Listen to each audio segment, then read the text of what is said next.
આજના બ્લોગની શરૂઆત થાય છે લંચ કરવા સાથે અને પછી બેસીને અમે લોકોએ લસ્સી પી લીધેલી હતી અને આ છે અમારા 3 અનમોલ રત્ન વિસ્કી, કૂકી એન્ડ યુકી. કૂકીને તો તમે મારા બધા વિડીયોમાં જોઈ હશે, પણ વિસ્કી મારા સાથે નહીં રહી, એ બીજા ઘરે રહી તો એને નહીં જોઈ હશે. અને આ છે યુકી જે વિસ્કીનું બેબી છે.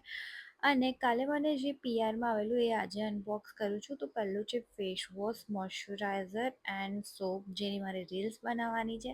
ને કૂકી મને બધી જ વસ્તુમાં હેલ્પ કરવા આવી જ જાય છે. અને આજે હું તમારા સાથે મારું નાઇટ કેર રૂટીન શેર કરીશ. ફર્સ્ટ છે આ ગાયકોલિક એસિડ, જેનાથી સાચે આખા દિવસની જે બી ફેસ પર ધૂળ મિટ્ટી જે બી ચીપકેલું એ બધું જ નીકળી જાય છે, તમે જોઈ શકો છો.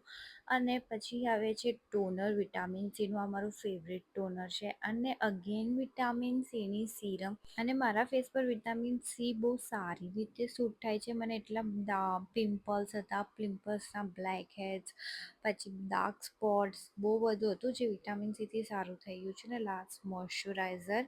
અને પછી છે અંડર આર્મ્સ રોલ ઓન, જેની તો મેં રીલ્સમાં નહીં બતાવીશ, લગાવતા હું પછી લગાવી દઈશ, હા હા હા. અને મારું હેર કેર રૂટીન છે, હું આ સોલફ્લાવર બહુ ટાઈમથી નહીં, મતલબ એક વીકથી યુઝ કરું છું. ખબર નહીં એના રિઝલ્ટ કેવા છે, જ્યારે જ્યારે મને સારા રિઝલ્ટ મળશે મેં તમારા સાથે શેર કરીશ. એન્ડ લોરિયલ પેરિસની નાઇટ ક્રીમ, આ તો મને બહુ ગમે છે, મેં બહુ ટાઈમથી યુઝ કરું છું અને આનાથી વાર બહુ શાઇની રહી છે. બસ that's it. Okay bye, good night.